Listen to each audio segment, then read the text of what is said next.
सहज मार्गदर्शन अध्याय 3 ज्ञान और उसकी प्रकृति।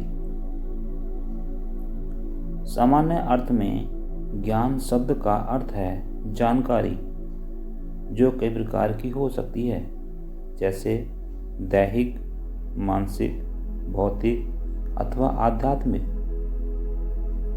आध्यात्मिक अर्थ में इस शब्द का इतनी स्पष्टता से उपयोग किया जाता है कि अक्सर इसका वास्तविक महत्व समझना मुश्किल हो जाता है।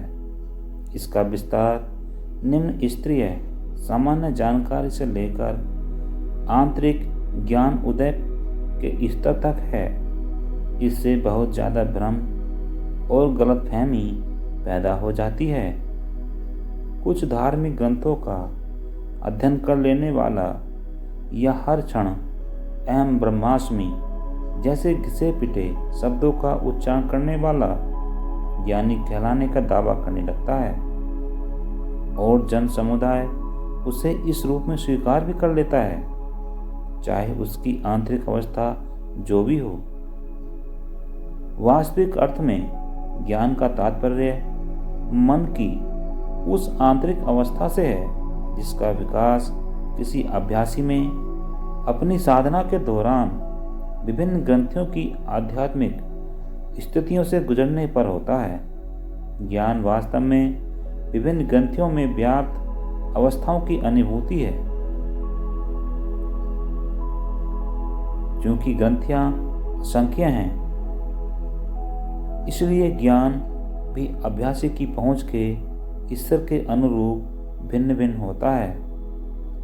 इस प्रकार किसी इंसान की पहुंच का स्तर अथवा उसके ज्ञान की सीमा जाने बिना ही उसे ज्ञानी कहना निरर्थक है। ज्ञानोदय की अवस्था की पूरी तरह अनुभूति करने, उसका प्रभाव आत्मसात करने और उसमें लीन हो जाने के बाद ही ज्ञान की वास्तविक अवस्था हासिल होती है। जब हम यह अवस्था विकसित कर लेते हैं और इसकी चेतना में लीन हो जाते हैं, तब इसके बारे में सब कुछ जान लेते हैं और इस प्रकार उस अवस्था तक के ज्ञानी हो जाते हैं। यदि हम अपनी विचार शक्ति का उपयोग करके ज्ञान प्राप्त करना चाहें तो यह केवल बनावटी होगा, सही और वास्तविक नहीं। किसी अवस्था के वास्तविक ज्ञान का अर्थ उस अवस्था से पूर्ण सायुज्यता है जिसमें हम लीन हो चुके होते हैं। विभिन्न अवस्थाओं पर ज्ञान से हमें जो सहायता मिलती है वह यह कि यह हमें अंतिम तत्व की खोज के लिए उत्कट आकांक्षा उत्पन्न करती है। अज्ञान और ज्ञान एक ही वस्तु के दो अलग अलग छोर हैं। एक निश्चित सीमा तक इसे अज्ञान कहा जाता है, उसके बाद यह ज्ञान में परिवर्तित हो जाता है। यह एक चुंबक के दो ध्रुवों की भांति है। इस तरह अविद्या का अस्तित्व विद्या के बिना और विद्या का अविद्या के बिना संभव नहीं है। यदि एक है तो दूसरे का भी होना निश्चित है। इसका तात्पर्य यह है कि अज्ञान का पर्दा हटने पर विद्या और अविद्या दोनों ही समाप्त हो जाती हैं। अविद्या का क्षेत्र पूरे में फैलकर विद्या और अविद्या दोनों को अपने में समेट लेता है। तन की अवस्था वह है जो दोनों से परे है। यही वास्तव में आत्म साक्षात्कार की अवस्था होती है, जहाँ न विद्या है न अविद्या। तब वहाँ क्या है? इन दोनों में से कुछ भी नहीं। पूर्ण अव्यक्तता की अवस्था, न तो ज्ञान का एहसास, न ही पूर्ण अनभिज्ञता या पूर्ण ज्ञान शून्यता, जिसे अबोध अवस्था कह सकते हैं, जैसे कि शैशव काल में होती है। अबोधता वास्तव में ज्ञान की पराकाष्ठा होती है। इसका तात्पर्य यह हुआ कि हम अबोधता के स्तर से शुरुआत करते हैं और अंत में अबोधता की उच्च अवस्था पर पहुंच जाते हैं। ज्ञान का क्षेत्र केवल बीच की एक अवस्था है। वास्तव में जहाँ तक ज्ञान का क्षेत्र है वह सब वास्तव में अबोध अवस्था है। अबोधता का पर्दा हटने पर जो सामने प्रकट होता है, क्या उसे ज्ञान कहा जा सकता है? निश्चय ही नहीं। हालांकि दोनों विपरीत अवस्थाओं को ध्यान में रखते हुए लोग ऊपरी तौर पर ऐसा ही समझ लेते हैं, तो क्या यह ज्ञान का अर्थ रखता है? नहीं। ज्ञान का अर्थ है उसकी चेतना का होना जो स्वयं के परे है। आत्म साक्षात्कार का अर्थ है परम तत्व में लीन हो जाना या उससे एक हो जाना। ऐसी हालत में कभी ज्ञान का प्रश्न तो उठ ही नहीं सकता। तब उसे क्या कहा जा सकता है? अज्ञानता, अनभिज्ञता, अबोधता अथवा और कुछ। संक्षेप में यह उसी प्रकार की कोई वस्तु हो सकती है। हालांकि इसे शब्दों में व्यक्त करना करीब करीब नामुमकिन ही है। मैंने इसे पूर्ण अबोधता कहा है। शायद वही सबसे ठीक है। माना जाता है कि आध्यात्मिकता के मार्ग पर चलने वाला अंधकार से प्रकाश की ओर बढ़ता है। मान लिया जाए कि अंधकार अविद्या है और प्रकाश विद्या। सहज मार्ग में प्रकाश को ध्येय नहीं माना गया है। यह तो सिर्फ बीच की अवस्था है जिससे होकर हम ईश्वर की ओर बढ़ते हैं, जो न तो प्रकाश है और न ही अंधकार, बल्कि दोनों से परे है।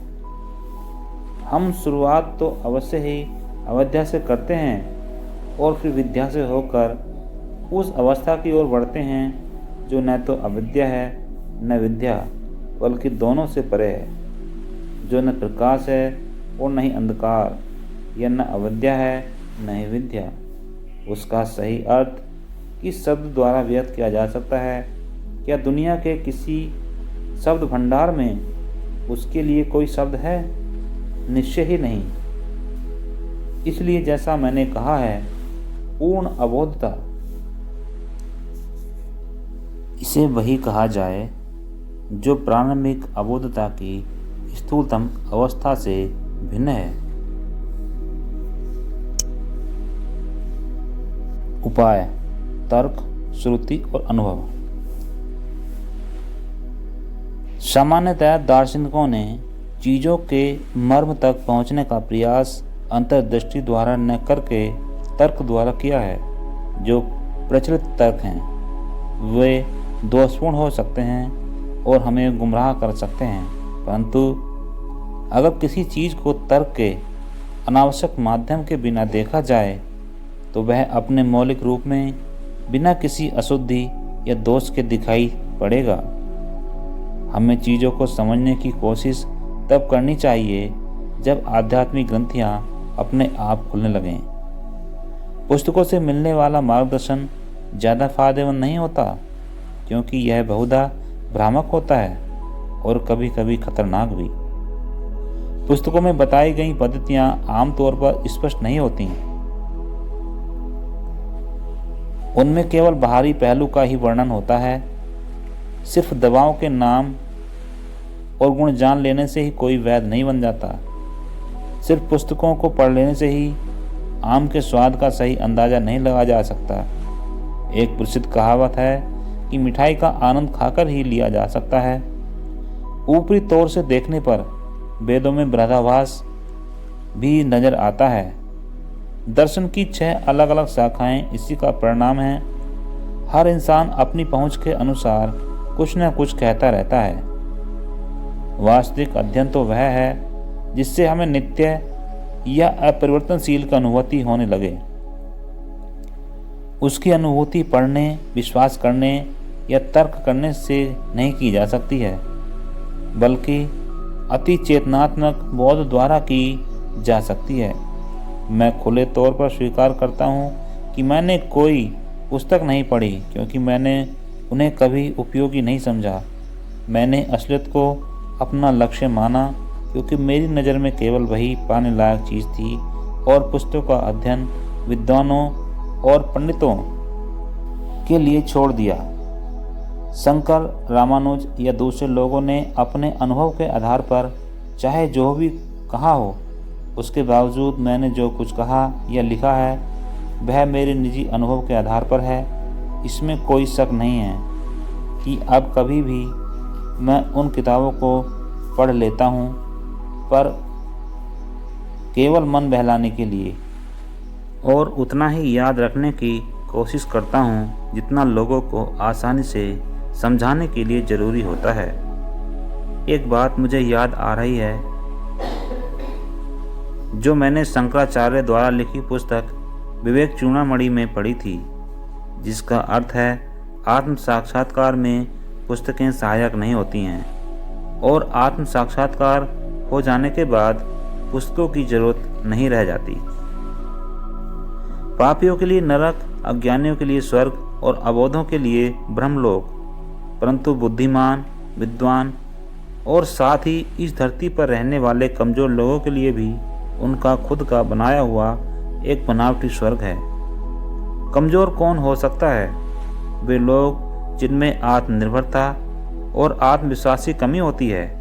हालांकि शास्त्र एक दूसरे का परस्पर विरोध करते हैं, परंतु हमारे लिए उनका महत्व है, क्योंकि वे हमें सोचने और किसी नतीजे पर पहुंचने का अवसर देते हैं। इसके अलावा उनकी एक और अच्छाई है कि वे हर तरह की रुचि, प्रवृत्ति और मानसिक स्तर के लोगों को आध्यात्मिक प्रगति के लिए उपाय और पद्धति बताते हैं। यदि मैं पुस्तकों के जरिए आत्म साक्षात्कार के मार्ग पर चला होता तो अबोधता की उस अवस्था तक कभी न पहुंचा होता जो देवत्व का आधारभूत लक्षण है। केवल व्यावहारिक जीवन का अनुभव ही पाने योग्य है। यह जानना ही काफ़ी नहीं है कि आत्म साक्षात्कार क्या है, बल्कि उसे हासिल करने की कोशिश भी करनी चाहिए। आप सभी का दिल से आभार इस ऑडियो वीडियो को ध्यान से सुनने के लिए।